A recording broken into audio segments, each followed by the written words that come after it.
ছোট বন্ধুরা, তোমরা সবাই আশা করি ভালো আছো। আজকে আমরা পঞ্চম অধ্যায় নিয়ে আলোচনা করব। পঞ্চম অধ্যায়ের মূলত ফ্লো চার্ট নিয়ে আমরা আলোচনা করছিলাম। তো আজকেও আমরা ফ্লো চার্ট নিয়েই মূলত পড়াশোনা করার ট্রাই করব।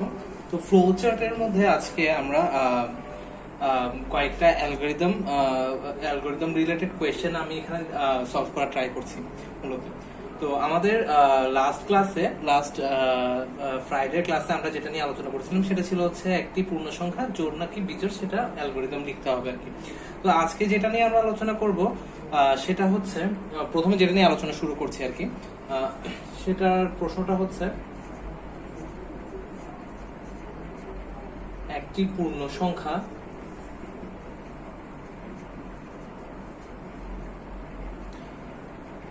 ধনাত্মক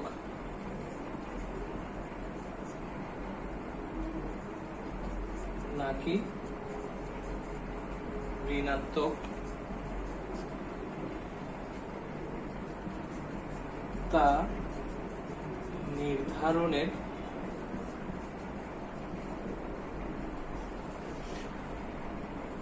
অ্যালগরিদম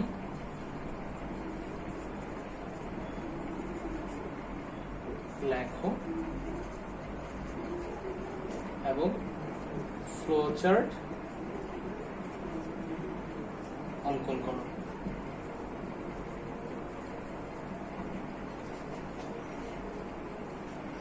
তোমরা প্রশ্নটা আগে খাতায় তুলে নাও। তো প্রশ্নতে কি বলছে, পূর্ণ সংখ্যাটা কি একটা পূর্ণ সংখ্যা আমরা ফার্স্ট ইউজারের কাছ থেকে নেব, নেওয়ার পর আমাকে চেক করতে হবে সেটা কি ধনাত্মক নাকি ঋণাত্মক। তো সেটা ধনাত্মক নাকি ঋণাত্মক সেটা আমি কিভাবে বুঝবো, আমি জিরোর সাথে কম্পেয়ার করতে হবে। আমার যদি পূর্ণ সংখ্যাটা জিরো থেকে বড় হয় তাহলে হচ্ছে সেটা ধনাত্মক, আর জিরো থেকে ছোট হলে ঋণাত্মক। এরপর আমি ধনাত্মক নাকি ঋণাত্মক সেটা বের করে কি করতে হবে, আমাকে মানে এরপর প্রিন্ট আউট করে আমাকে ইউজারের কাছে শো করাতে হবে। তো আশা করি তোমরা সবাই প্রশ্নটা লিখে নিয়েছো। এখন হচ্ছে আমি এখানের মধ্যে ড্র করার ট্রাই করছি। হ্যাঁ, তো আমি দুইটা ভাগে ভাগ করছি। প্রথম লেফট সাইডে হচ্ছে আমি অ্যালগরিদমটা লেখার ট্রাই করব।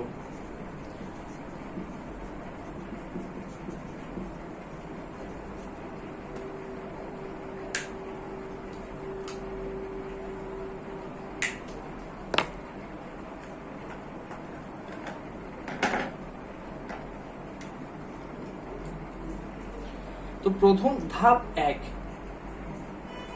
একে আমাদের কাজ কি থাকে, ধাপ একে আমাদের কাজ হচ্ছে প্রথমে আমাকে লিখতে হবে কি কাজ শুরু। যে কোনো প্রোগ্রাম স্টার্ট হয় হচ্ছে এই স্টেপটার মাধ্যমে, কাজ শুরুর মাধ্যমে। সেকেন্ড স্টেপ আমাকে কি করতে হচ্ছে, ধাপ দুইয়ে হচ্ছে আমাকে বলতে হচ্ছে একটা পূর্ণ সংখ্যা, যেখানে একটা পূর্ণ সংখ্যা। তো পূর্ণ সংখ্যাটা আমি কোথা থেকে পাবো, পূর্ণ সংখ্যাটা আমি পাবো হচ্ছে ইউজারের কাছ থেকে। ঠিক আছে, তো আমি কি করব যে একটি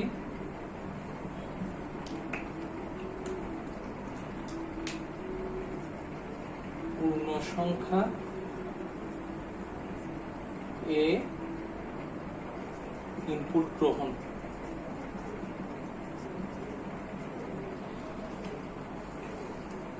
আমার নেওয়া হয়ে গেছে ইউজারের কাছ থেকে। ধাপ 3 তে কি করতে হবে,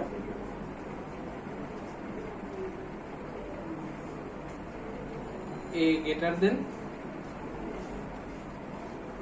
0 হলে চতুর্থ ধাপে গমন।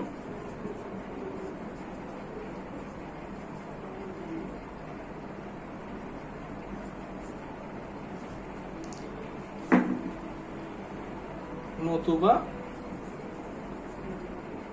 পঞ্চম ধাপে গমন। আমার প্রথম ধাপ শেষ, দ্বিতীয় ধাপ শেষ, তৃতীয় ধাপ শেষ, এবার হচ্ছে চতুর্থ ধাপে কি করতে হবে, মানে এ গ্রেটার দেন যদি 0 হয় তার মানে কি সেটা ধনাত্মক। তাহলে আমি কি লিখতে পারি,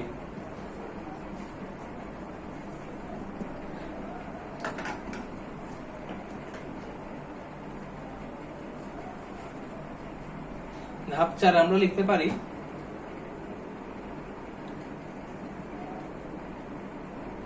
সংখ্যাটি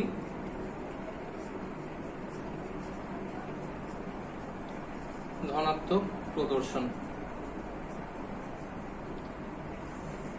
ধাপ 5 কি থাকবে?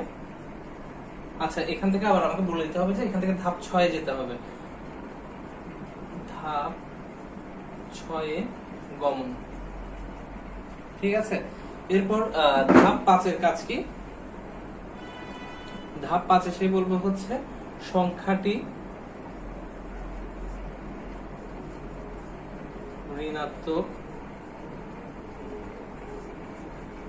প্রদর্শন। এরপর কোথায় যেতে হবে? ধাপ 6।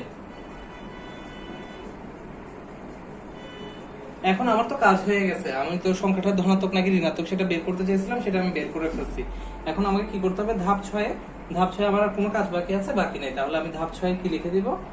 ধাপ 6 আমি লিখবো হচ্ছে কাজ শেষ।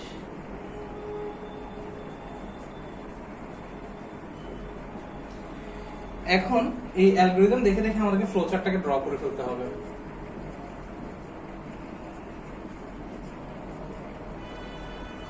তাহলে কাজ শুরুকে আমরা কোন সিম্বল দিয়ে প্রকাশ করি? আমরা টার্মিনেটর বা প্রান্তিক চিহ্ন দিয়ে প্রকাশ করি। এটাকে কিভাবে লেখা যায়? স্টার্ট।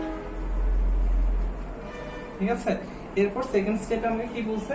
সেকেন্ড স্টেপে আমাকে বলছে হচ্ছে ইনপুট নেওয়ার জন্য। ইনপুট আমরা নিয়ে হচ্ছে সামান্তরিক চিহ্নের মাধ্যমে। তাহলে আমরা এখানে বলতে পারি যে ইনপুট এ। এখানে কি? এখানে হচ্ছে একটা পূর্ণ সংখ্যা। এটা কার কাছ থেকে নিচ্ছি? ইউজারের কাছ থেকে নিচ্ছি। এরপরের স্টেপে কি করতে হচ্ছে? এরপরের স্টেপে হচ্ছে আমাকে একটা কম্পেয়ার করতে হচ্ছে। কম্পেয়ার আমরা কিভাবে করি? এটার মাধ্যমে করি, আমরা এই ডায়মন্ড চিহ্নের মাধ্যমে করি। এখানে কি কম্পেয়ার করব? এ কি 0 থেকে বড় নাকি ছোট? যদি ছোট হয় তাহলে হচ্ছে নো, বড় হলে ইয়েস। ঠিক আছে, এখন যদি বড় হয় তাহলে আমাকে কিসে বলছে? ধাপ 4, ধাপ 4 আসতেছি। ধাপ 4 কি বলতেছে? আমাকে প্রদর্শন করতে বলছে হচ্ছে যে সংখ্যাটি ধনাত্মক। প্রিন্ট ধনাত্মক, ইংরেজি পজিটিভ নাম্বার। ঠিক আছে, এরপর ধাপ 6 কি? কাজ শেষ। তো আমরা ধাপ 6 এর জন্য ওয়েট করি। এখানে ধাপ 5 কি ছিল? সংখ্যাটি ঋণাত্মক, এটা প্রদর্শন করতে বলছে। তাহলে আমরা এটা কিভাবে লিখতে পারি? এভাবে করে ড্র করতে পারি। এটা সামান্তরিক ড্র করে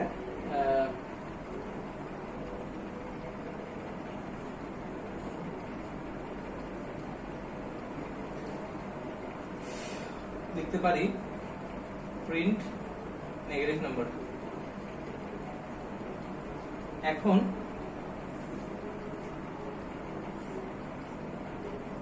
এই দুটো হচ্ছে আমি একটা কানেক্টর দিয়ে কানেক্ট করে দিলাম এবং লাস্ট ধাপ 6 কি?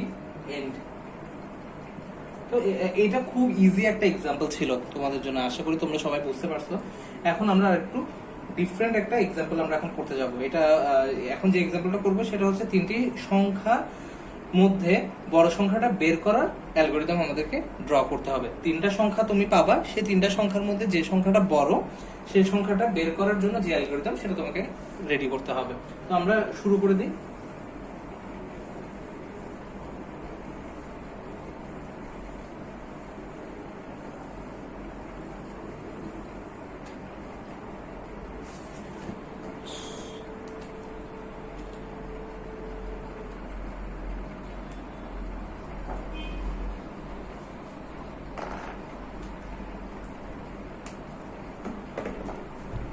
প্রশ্নটা কি? প্রশ্নটা হলো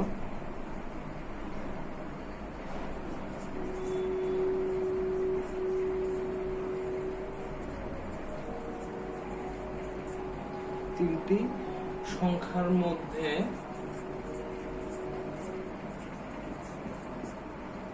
বড় সংখ্যাটি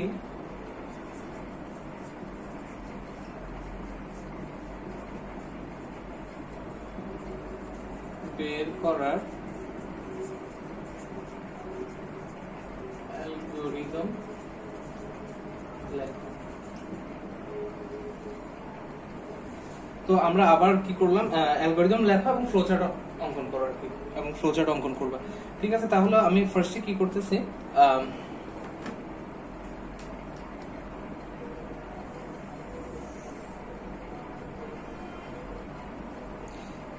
অ্যালগরিদমটা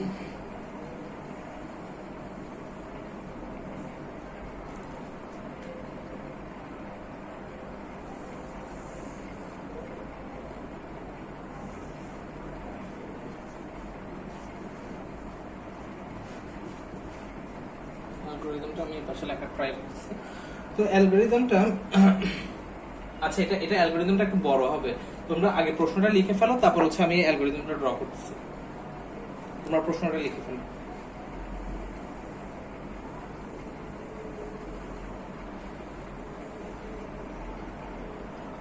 আশা করি তোমাদের লেখা শেষ। আমি এখন অ্যালগরিদমটা লেখা ট্রাই করি।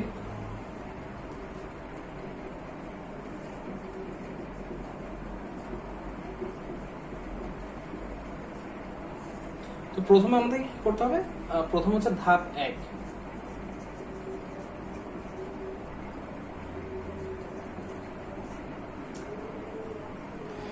ধাপ 1 হচ্ছে আমার ফার্স্টে যে কোনো প্রোগ্রাম শুরু মানে হচ্ছে কাজ শুরু দিয়ে স্টার্ট করতে হয়। আমি লিখলাম ফার্স্টে কাজ শুরু। ধাপ 2 আমাকে কি করতে হবে? ধাপ 2 হচ্ছে আমাকে ইনপুট নিতে হবে। কার কাছ থেকে? ইউজারের কাছ থেকে। কয়টা ইনপুট? 3টে ইনপুট। তো ওই 3টে ইনপুট আমরা কি লিখতে পারি? 3টি সংখ্যা a, b, c এর মান গ্রহণ।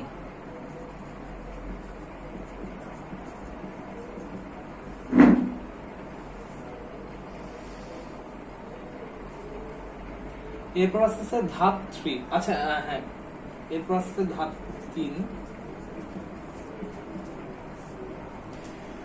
ধাপ 3 আমাকে আমার এই প্রশ্নটা হচ্ছে আমাকে তিনটা সংখ্যা দেওয়া হয়েছে a, b এবং c, এটার মধ্যে কে বড় সেটা আমাকে বের করতে হবে। তাহলে আমি ফার্স্টে করব কি, এই দুটার মধ্যে কম্পারিজন করব, a, b এর মধ্যে। তারপর এই দুটার মধ্যে কম্পারিজন করব a, c এর মধ্যে। এরপর b, c এর মধ্যে হচ্ছে আমি কম্পারিজন করব। তাহলে আমি মোটামুটি বুঝাবো হচ্ছে কে এখানের মধ্যে বড়। তাহলে আমাকে ফার্স্টে প্রথম ধাপে কি করতে হবে, মানে থার্ড ধাপে আমাকে ফার্স্টে করতে হবে a গ্রেটার দেন b কিনা সেটা চেক করা। যদি a গ্রেটার দেন b হয়, a গ্রেটার দেন b হলে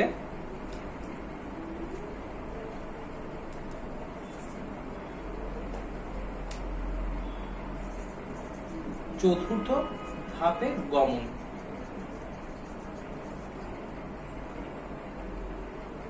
অন্যথায়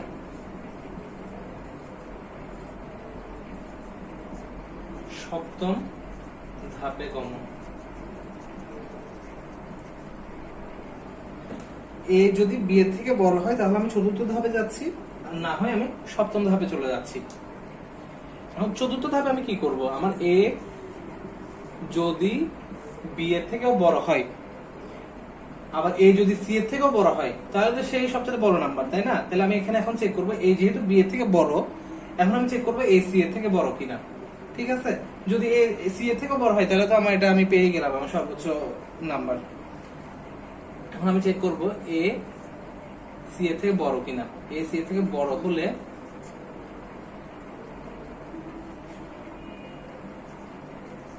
পঞ্চম ধাপে গমন।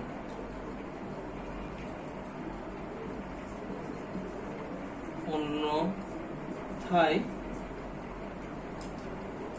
এখন এখানে দেখো আমি যে চতুর্থ ধাপে যাচ্ছি বা সপ্তম ধাপে যাচ্ছি, এটা এমন না যে তুমি মুখস্থ করে রাখছো। তো আমি যেটা প্রেফার করি, আমি যেটা করতাম আর কি, আমরা যখন এগুলো এক্সাম দিতাম তখন হচ্ছে আমরা আগে ফ্লো চার্টটা আঁকতাম, ফ্লো চার্ট এঁকে তারপর ওটা দেখে দেখে হচ্ছে অ্যালগরিদমটা লিখতাম আর কি। ওটা হচ্ছে মাচ মোর ইজিয়ার। বাট যেহেতু প্রশ্নে আসছে অ্যালগরিদম লেখা এবং তার ফ্লো চার্ট অঙ্কন করো, এই কারণে হচ্ছে তোমাদেরকে আমি ফার্স্টে অ্যালগরিদম লিখে দেখাচ্ছি।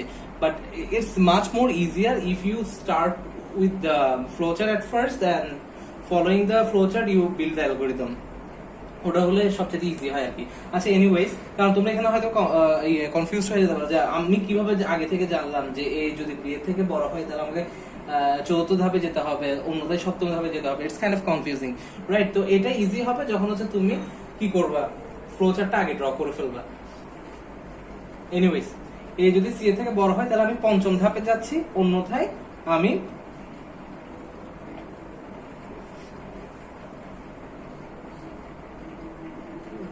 হলে পঞ্চম ধাপ, ঠিক আছে। অন্যথায় আমি ষষ্ঠ।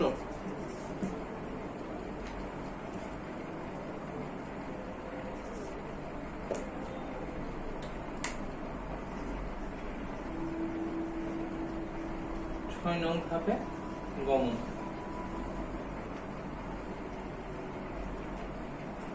এখন ধাপ নাম্বার হচ্ছে 5। ধাপ নাম্বার 5 আমি কখন আসতেছি? ধাপ নাম্বার 5 আমি আসতেছি যখন হচ্ছে আমার এ সি এর থেকেও বড়, আবার এ বি এর থেকে বড়। এ থেকে বি, এ বি এর থেকে বড় হলে কিন্তু আমি চতুর্থ ধাপে আসতেছি। আবার চতুর্থ ধাপে এসে যখন আমি এ সি এর থেকেও বড় পাচ্ছি, তার মানে কি এ ইজ দ্য আলটিমেট নাম্বার যেটা আমরা খুঁজতেছি। তাহলে আমি ষষ্ঠ ধাপে এসে কি, সরি পঞ্চম ধাপে এসে কি আমি বুঝে গেলাম যে সবচেয়ে বড় সংখ্যা কোনটা। তাহলে আমি এখানে লিখলাম হচ্ছে বড় সংখ্যা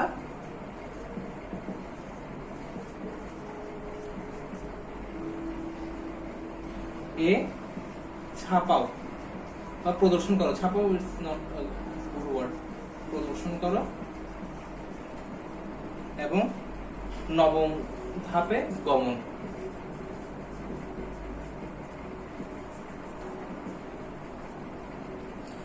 আচ্ছা, আমার তো 5 কাজ শেষ।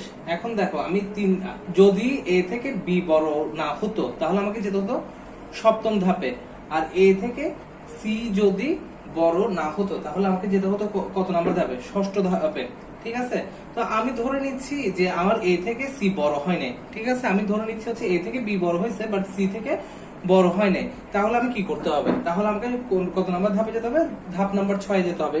It's kind of confusing, you guys are getting confused, I know, but এই জিনিসটা তোমাদের কাছে ক্লিয়ার হয়ে যাবে যখন হচ্ছে আমি ফ্লোচার্টটা ড্র করব এবং ফ্লোচার্টটা দেখে দেখে যখন আমি আবার এই অ্যালগরিদমটাকে তোমাদের কাছে রিপিট করব তখন you guys will understand it completely.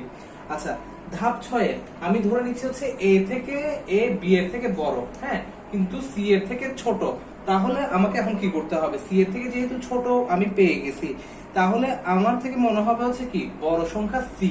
কারণ কি আমি এ এর সাথে বি এর কম্পারিজন অলরেডি করে ফেলছি, আমি পাইছি হচ্ছে এ বি এর থেকে বড়। তাহলে সি থেকে যদি এ ছোট হয় তাহলে দ্যাট মিন্স কি সি অবশ্যই বি এর থেকেও বড় হবে। তার মানে কি C is the ultimate number. তাহলে আমি এখানে কি লিখবো? বড় সংখ্যা সি প্রদর্শন করো এবং নবম ধাপে গমন। আচ্ছা, 6 নাম্বার ধাপ গেল। এখন আমি উপর থেকে 2টা ধাপ মুছে দিচ্ছি, হ্যাঁ। এখন আমাকে ড্র করতে হবে যে 7 নাম্বার ধাপে আসলে কি হচ্ছে। 7 নাম্বার ধাপে আমি কখন যাচ্ছি? এ যখন বি এর থেকে বড় হচ্ছে না, ঠিক আছে। এ যদি বি এর থেকে বড় না হয় তাহলে আমাকে কি করতে হবে? চেক করে দেখতে হবে যে তার মানে কি এ যদি বি এর থেকে না বড় হয় তাহলে বি অবশ্যই বড় এর থেকে। তাহলে আমি যদি চেক করি 7 নাম্বার ধাপে যে বি সি এর থেকে বড় কিনা, তাহলে আমি কি বুঝে যাচ্ছি? আমি বুঝে যাচ্ছি যে বি যদি সি এর থেকে বড় হয় দ্যাট মিন্স হচ্ছে B is the ultimate number which actually we are looking for.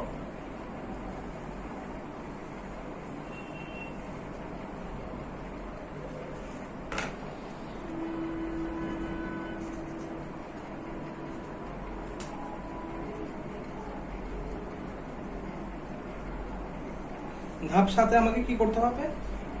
B greater than C হলে আমাকে 8 নাম্বার ধাপে যেতে হবে। কেন 8 নাম্বার ধাপে যাবো? কারণ ওখানে কি আমাকে আবার দেখতে হবে তো বি গ্রেটার দেন সি হলে তো হবে না, sorry B greater than C হলে তো আমাকে ওটা আবার প্রদর্শন করতে হবে। এই কারণে হচ্ছে আমাকে 8 নাম্বার ধাপে যেতে হচ্ছে। আর যদি না হয় তাহলে আমাকে আবার চলে যেতে হবে হচ্ছে 6 নাম্বার ধাপে।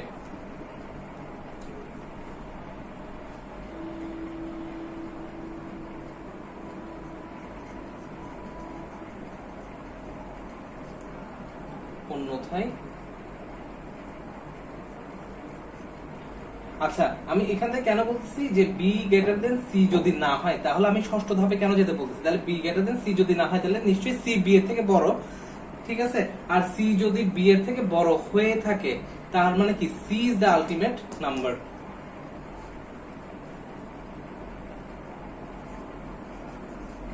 ছয় নং ধাপে গমন। এখন ধাপ নাম্বার 8 আমরা কি করতেছি? ধাপ নাম্বার 8 আমরা করতেছি হচ্ছে বি যে বড় ওটা জাস্ট এই সেম লাইনটা এখানের মধ্যে আমি লিখে দিব যে বড় সংখ্যা বি প্রদর্শন এবং কি 9 নং ধাপে গমন।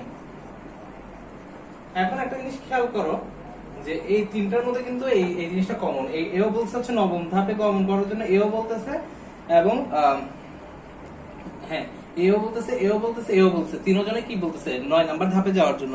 দ্যাট মিন্স 9 নাম্বার ধাপে আমার কাজ কি, আমার আর অন্য কোনো কাজ আছে? আমি বড় নাম্বার বের করার পর আমার অন্য কোনো কাজ নেই, তাহলে 9 নাম্বার ধাপের কাজ হচ্ছে কাজ শেষ।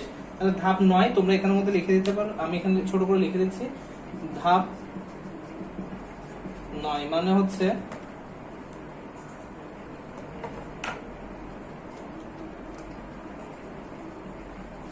কাজ শেষ। তো এইটাই ছিল হচ্ছে algorithm, but it's very very confusing for you guys since তোমরা ডিরেক্ট অ্যালগরিদম লিখতেছো, তো ডিরেক্ট অ্যালগরিদম লেখা ইটস কাইন্ড অফ ডিফিকাল্ট।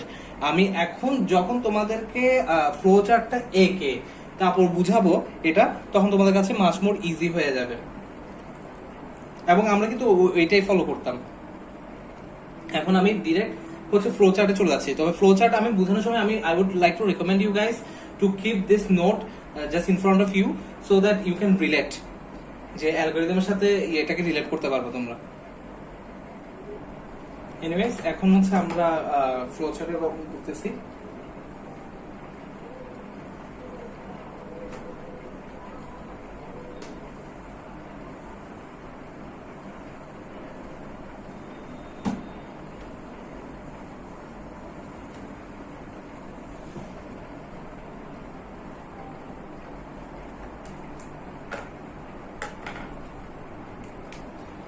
তো ধাপ 1 কি ছিল? কাজ শুরু, যেটাকে আমরা লিখতে পারি স্টার্ট।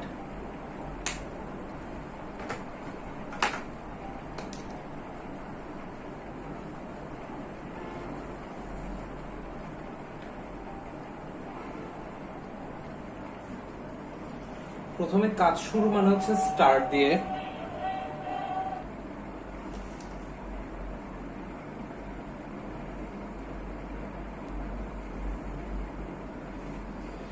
এর পরের স্টেপে ছিল হচ্ছে ইনপুট এ বি সি গ্রহণ।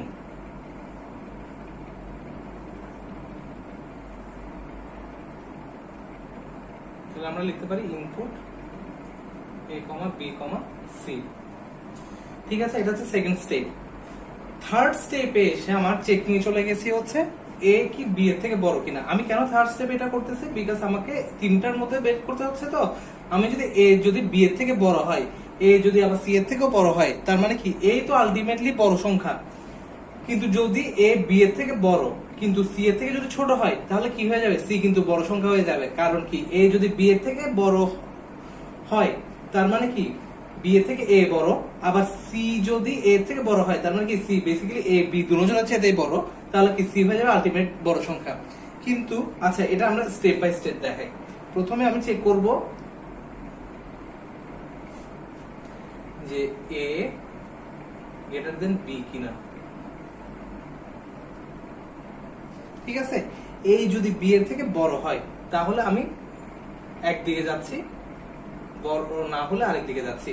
ঠিক আছে, তাহলে এ যদি বি এর থেকে বড় হয় তাহলে আমাকে এরপরের স্টেপে কি চেক করতে হচ্ছে? এরপরের স্টেপে আমাকে চেক করতে হচ্ছে এ কি সি এর থেকে বড় কিনা। ঠিক আছে, তাহলে আমি এখানে চেক করব হচ্ছে এ গ্রেটার দেন সি কিনা।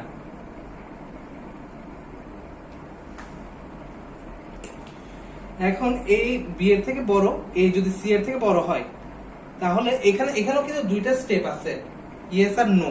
ঠিক আছে, একটা হচ্ছে ইয়েস আর একটা হচ্ছে কি